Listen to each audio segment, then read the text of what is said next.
Hey guys, today we're going to start looking at systems of equations. Now, a system of equations is when you have two or more unrelated unknowns, meaning two variables at least, and you can represent their relationship with what's called a system, which is where you have a set of two or more equations. Now, a linear system consists of linear equations, meaning that each equation in the system represents a line on a graph. The solution to a system of equations represents the point of intersection of those two lines. Now you can solve a system either graphically or algebraically. First, we're going to look at how to solve a system graphically. Now graphically, this is what a system would look like. You would have an equation that represents one line and then another equation that represents another line. You have three scenarios for solutions. You can either have one solution, which is the point of intersection of these two lines, which is the coordinate 1, 2. So that would be our two unknowns, the x and the y. And when you have a system of two lines, they intersect at an x and a y, which is our solution. Now you can also have a solution which is infinite solutions. That means that both of the lines represented in the system are actually the same exact line, and they would lie one on top of the other. So the points of intersection are all of the points along the line. And since a line goes on forever, that's why it would be infinite solutions. Now, you can also have no solution, and this is when you have parallel lines. Because if you have parallel lines, then that means that those lines will never intersect, meaning no solution, since the solution to any system is the points of intersection. Now let's look at how to solve graphically. Here is an example of these two systems, of this system, with two linear equations. Now typically, when we are going to graph a line, we want the line to be in the form y is equal to mx plus b, where m represents the slope and b represents the y-intercept. Now, as you can see, this is not written in y is equal to mx plus b, because we have negative 3x plus 2y is equal to 8. In order to graph these lines, we would have to rewrite each equation so that it is in this slope-intercept form, the y equals mx plus b. And the way we do that is we take the equations, each one individually, and we solve for y. So for example, in this first equation, the negative 3x plus 2y is equal to 8, what I want to do is get the y by itself. So the first thing that I would have to do is add the 3x to both sides. And that would give me the equation 2y is equal to 3x plus 8. So I write it this way so that way it's already starting to look like mx plus b. The next step would be to divide the 2 so we can get that y by itself. Now when we're dividing the 2 to the other side, instead of putting everything over 2, we can divide every single element of the other side of the equation by 2. So that way we get the equation y is equal to 3 over 2x plus 8 divided by 2, which is 4. I'm ready now to graph this line, and then we'll move on to the other equation. In order to graph this line, we first start with the y-intercept, which is 4. So I go up to 4, and I put my y-intercept. Next, I use the slope. The slope is 3 over 2.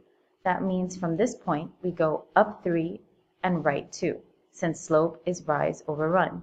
Now, if I do that, as you can see, I'm going to be outside of my graph. So instead of going up and right, I can do the opposite, down and left. So I can go down 3, left 2. And this would be my next coordinate.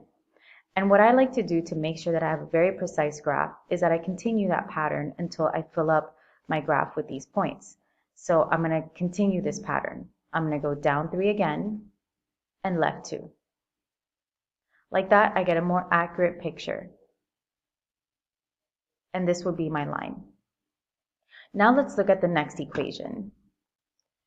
For the next equation, we have x plus 4y is equal to negative 12.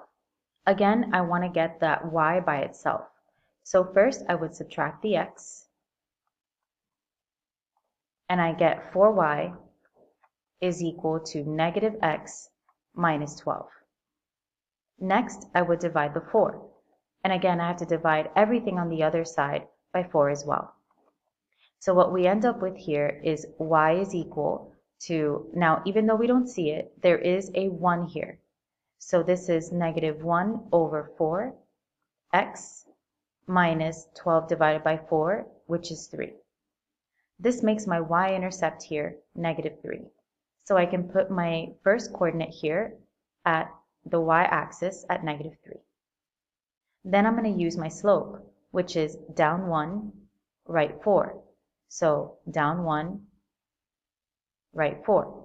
And I'm going to continue the pattern over to the other side as well. But this time I have to go this way, so I'm going to go up 1, right 4. And then this would be the line that represents that equation. Now the solution is where they intersect. So you can see here that they intersect at this point, which is at negative 4, negative 2. So that would be my solution. A solution to any system is always going to be written a coordinate if it is a point. However, if it is obviously the same line, then it would be infinite solutions. But if they intersect at a point, you write it like a coordinate, where the x comes before the y. Let's try that again. Here we have x minus 2y is equal to 4. So just like before, we want to get that y by itself. So I'm going to subtract the x to both sides. And what I'm left with now is negative 2y is equal to negative x plus 4. Next, I need to get this y by itself, so I'm going to divide everything here by negative 2. So we end up with the equation y is equal, now this is, remember, a 1, negative 1 over negative 2, the negatives will cancel, leaving me with 1/2 x, and 4 divided by negative 2 is negative 2. So now I can graph this line. We have our y-intercept at negative 2 and the slope of 1/2, meaning I'm going to go up 1, right 2, up 1, right 2. And I'm going to do the same thing in the other direction, down 1, left 2, down 1, left 2. And this would be my line. Now we're going to go on to the next equation. We have 3x plus y is equal to 5. In this case, I just need to subtract the 3x over to the other side. And we end up with the equation y is equal to negative 3x plus 5. In this case, the y is already by itself. I don't have to divide anything. So this is my equation.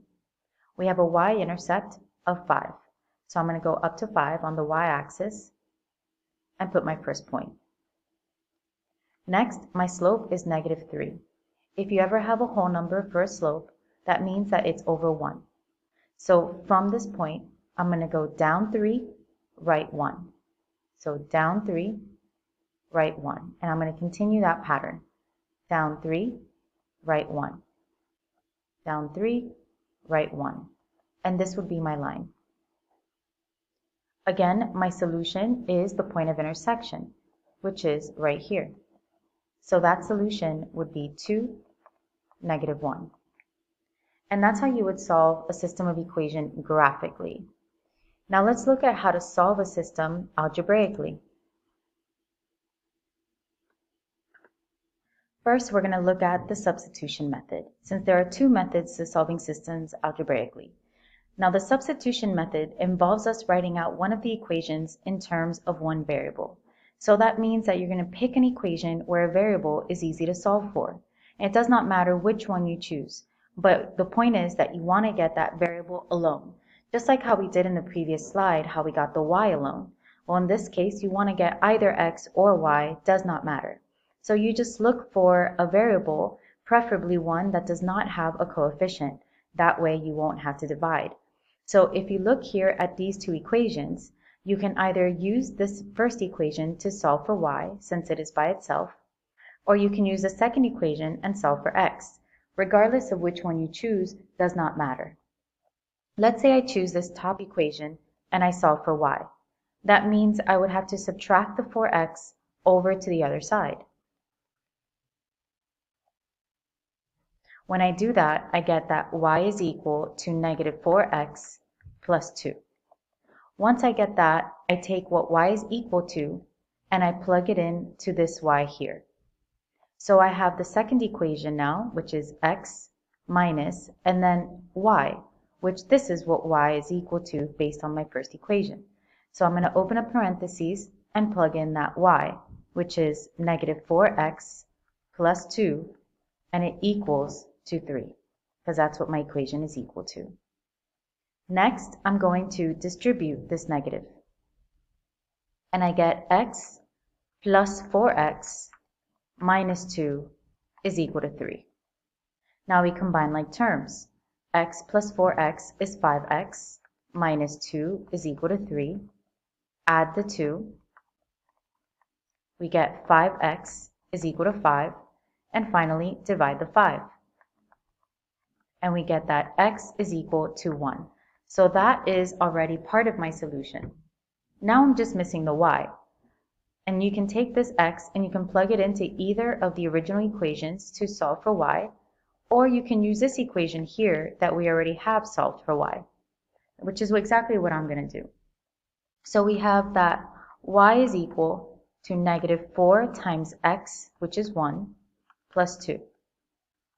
If we just work this out, we get negative 4 plus 2, which is equal to negative 2. So that's my y value. So now to write out my solution, remember that a solution is a coordinate, so we write it like a coordinate. It is 1, comma, negative 2. Remember, the x always comes before the y, and this would be my final answer.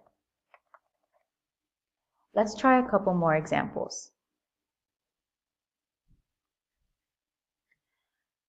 For A, we have x plus 7y is equal to 0, and 2x minus 8y is equal to 22. In this case, an easy substitution would be to solve for x, since x is already all by itself. And if we do that, we would just have to subtract the 7y. And we get that x is equal to negative 7y. So now what we do is we take the second equation and we plug this in for x.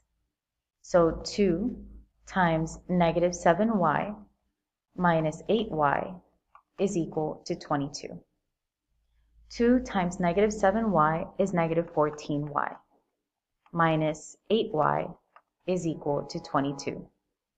Negative 14y minus 8y is negative 22y, which is equal to 22. So divide the negative 22, and we get that y is equal to negative 1. Now that I have y, I can solve for x. Luckily, we've already have this equation solved for x. So x is equal to negative 7 times y, which is negative 1. This means that x is equal to positive 7. Now that I have my x and my y, I'm ready to write out my final solution, which remember is x comma y, so x is 7 and y is negative 1. And this would be my final answer. Now over here, we have 4x minus y is equal to 20, and negative 2x minus 2y is equal to 10. To substitute, we've got to pick a variable that would be easy to solve for. In this case, you can choose either x or y in these here. Even though you would have to divide by negative 2, everything is divisible by negative 2. Or we can solve for y in this top equation, which is what I'm going to do. So I'm going to subtract this 4x so I can get that y by itself. And I get negative y is equal to negative 4x plus 20. We still have this negative, so we have to divide by negative 1. That means I have to divide everything on the other side by negative 1. So I get the equation that y is equal to positive 4x minus 20. Now we take this and we plug it in to my second equation. So that is what y is equal to, so I'm substituting y for the 4x minus 20. So negative 2x minus 2 times y, which is 4x minus 20. Be sure that whenever you're plugging in a variable, or rather what a variable represents, that you open a parenthesis in case you need to distribute anything. Like in this case, we would have to distribute this negative 2.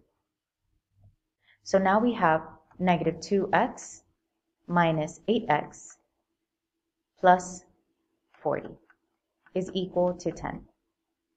Negative 2x minus 8x is negative 10x plus 40 equals 10. Subtract the 40 to both sides. We get negative 10x is equal to negative 30, and then divide the negative 10. And we get that x is equal to positive 3. Now we're going to take what x is equal to and we're going to solve for y. Again, you can plug in the x into any of these original equations to solve for y, or you can plug it into this equation here that's already solved, which is what I'm going to do. So now we have y is equal to 4 times x, which is 3, minus 20. 4 times 3 is 12, and 12 minus 20 is negative 8. So this is what y is equal to. So now I'm ready to write my solution, which again is x comma y, so 3 comma negative 8. And this would be my final answer. Now we're going to go ahead and look at the other method, which is the elimination method, which is exactly what it sounds like. What we do is we eliminate a variable. So I have here some steps that you can use whenever you're trying to use the elimination method. First, you want to make sure to line up both equations so that the variables are lined up in the same position. So like here, you can see that the x's are lined up and the y's are lined up, and then the constants are on the other side.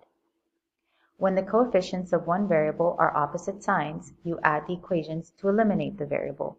When the coefficients of one variable are equal signs, then multiply one of the equations by negative 1 so you can add and eliminate the variable. If you don't have equations where you can eliminate a variable directly, then you can multiply one or both equations by a constant so that you can.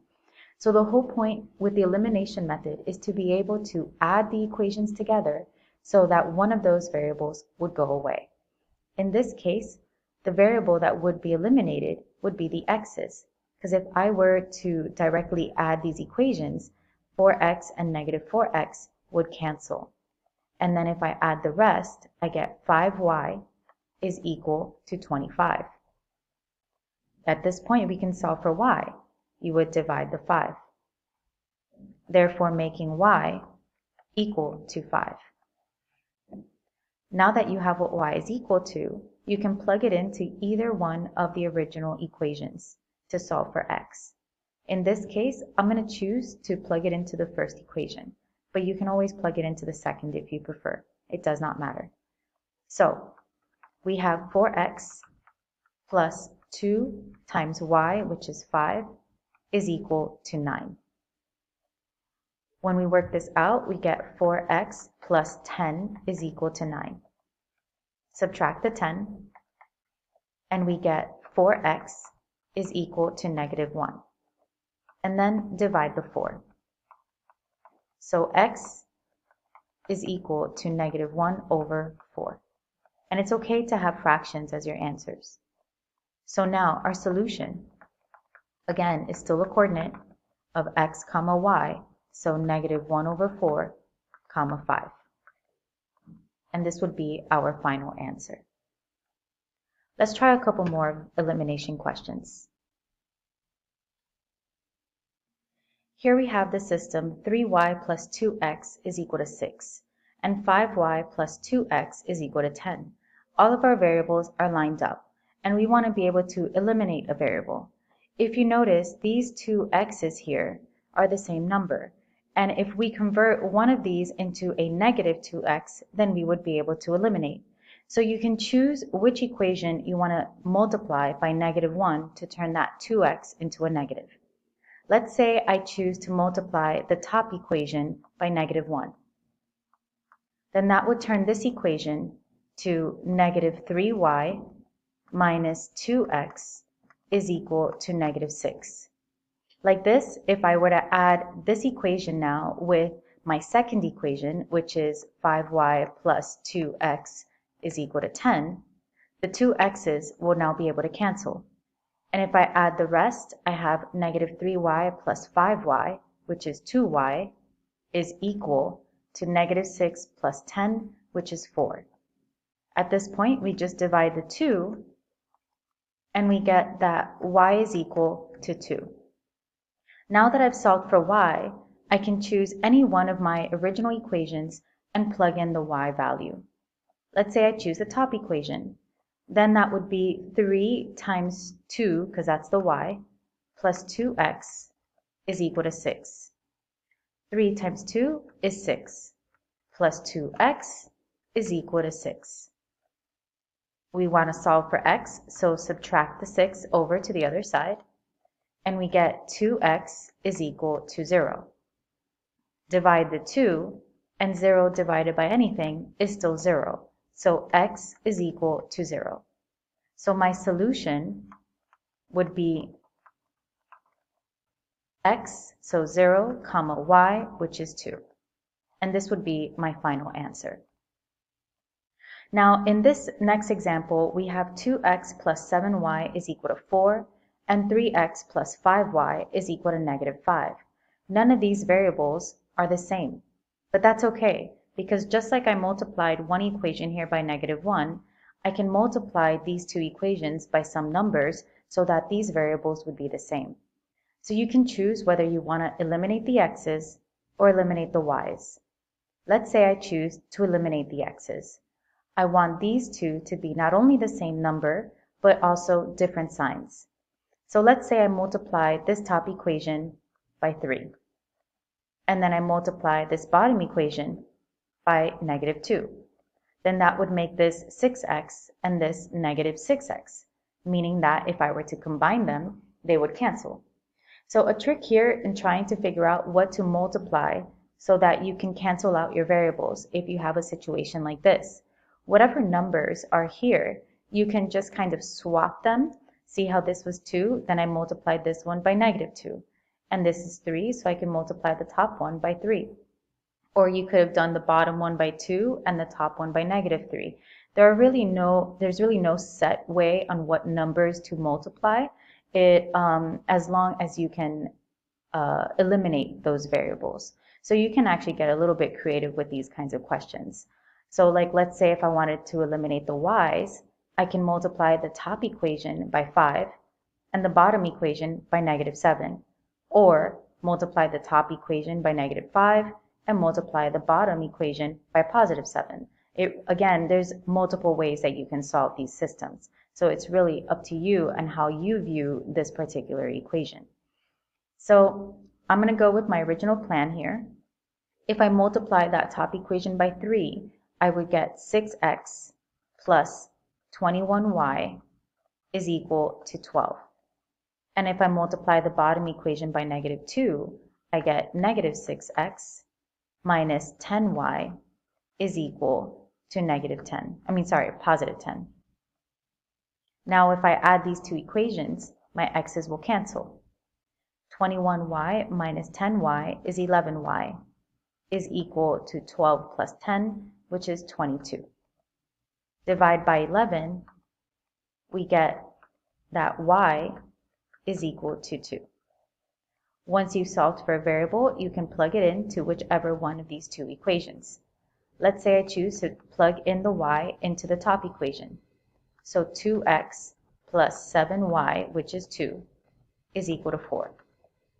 We work this out now to solve for x. So 2x plus 14 is equal to 4. Subtract the 14. We get 2x is equal to negative 10. And then divide the 2, we get that x is equal to negative 5.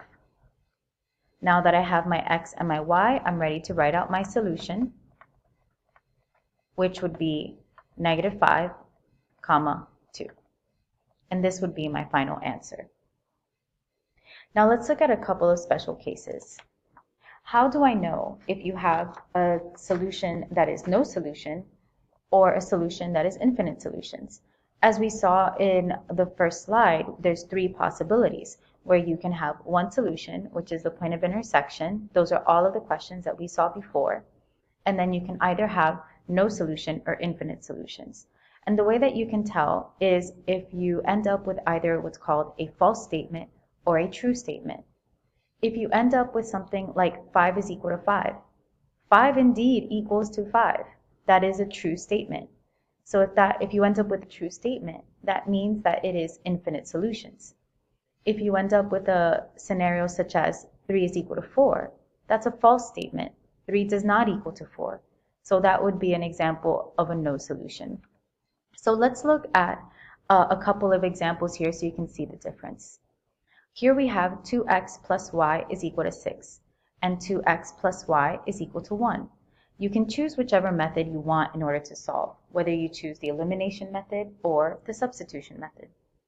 Let's say in this case, I choose the elimination method, and I want to eliminate the two x's. That means that I would have to multiply one of these equations by -1. So let's say I choose to multiply this bottom equation here by -1. My top equation would not change, so that's 2x plus y is equal to 6. But my bottom equation would become -2x minus y is equal to -1. When I add these, not only do my x's eliminate, but so do my y's. And so I'm left with nothing on this side of the equation. So that would just be 0, because there's no x and no y. And we end up here with 0 is equal to 5, because 6 minus 1 is 5. This is a false statement. 0 does not equal to 5. So this means that there is no solution. Now in this example, we have y plus x is equal to 4, and 2y plus 2x is equal to 8. Let's say I choose to use the substitution method for this one. And I'm going to choose equation 1 to solve for y. So if I solve for y, I would have to subtract the x to both sides, giving me the equation y is equal to -x plus 4. Now I'm going to plug that in for y in my second equation. So we get 2 times y, which is -x plus 4, plus 2x is equal to 8. Distribute the 2, we get -2x plus 8 plus 2x is equal to 8. Here my x's would cancel, and I end up with 8 is equal to 8. This is a true statement. 8 does equal 8. So that means that in this example, we would have infinite solutions. Now we're going to look at a series of examples putting all of this together. You can choose whichever method you want to use, whether it's substitution or elimination. And some of these will have a solution, some will have no solution, and some will have infinite solutions. So let's see how everything works out. In this example, we have x minus y is equal to 3, and 3x plus 2y is equal to 9. I'm going to choose to use the substitution method, since I can easily solve for x in this first equation. And how I do that is I would add the y to both sides. So I would get the equation x is equal to y plus 3, or 3 plus y, doesn't matter how you choose to write it. Now I'm going to take this x and I'm going to plug it in here in my second equation for x. So 3 times x, which is y plus 3, plus 2y is equal to 9. Distribute the 3. We get 3y plus 9 plus 2y is equal to 9. 3y plus 2y is 5y, plus 9 is equal to 9. Subtract the 9 to both sides, we get 5y is equal to 0. Divide the 5, we get that y is equal to 0, since 0 divided by anything is still 0. So now that I have the y, I can solve for x. Again, you can choose to plug it into any of the original equations, or you can plug it into this equation here that you've already solved for x. So x is equal to 0 plus 3, giving me x is equal to 3. So my solution is 3, 0. And this would be my final answer. Let's look at this next example. We have here negative x plus y is equal to negative 2, and 2x minus 2y is equal to 0. I'm going to choose here to use the elimination method, just so that you can see how you can use either method for any equation, for any system rather. So I'm going to multiply the top equation here by 2. And the reason why I'm doing that is because my plan is to eliminate the x's. So if I multiply this top equation by 2, then I would have negative 2x, which would cancel out with a positive 2x. So now my first equation, when I multiply everything by by 2, is negative 2x plus 2y is equal to negative 4. If I add these two equations here, these will cancel, but so will the y's, leaving me with 0 is equal to negative 4. This is a false statement. So since this is a false statement, this means that there is no solution. Let's look at this next example. We have 4x plus y is equal to 6, and 12x plus 3y is equal to 18. In this case, I see that I have this y all by itself, so I can solve for y, which would then lead me to use the substitution method. In order to solve for y, I would have to subtract the 4x to both sides. So I would get the equation y is equal to negative 4x plus 6. Now I'm going to take this y and plug it in to the second equation for y. So 12x plus 3 times y, which is negative 4x plus 6, is equal to 18. Distribute the 3. We get 12x minus 12x plus 18 is equal to 18. My 12x's here cancel, and I'm left on the left side with 18, and then it equals to 18. Since this is a true statement, that means that this is infinite solutions.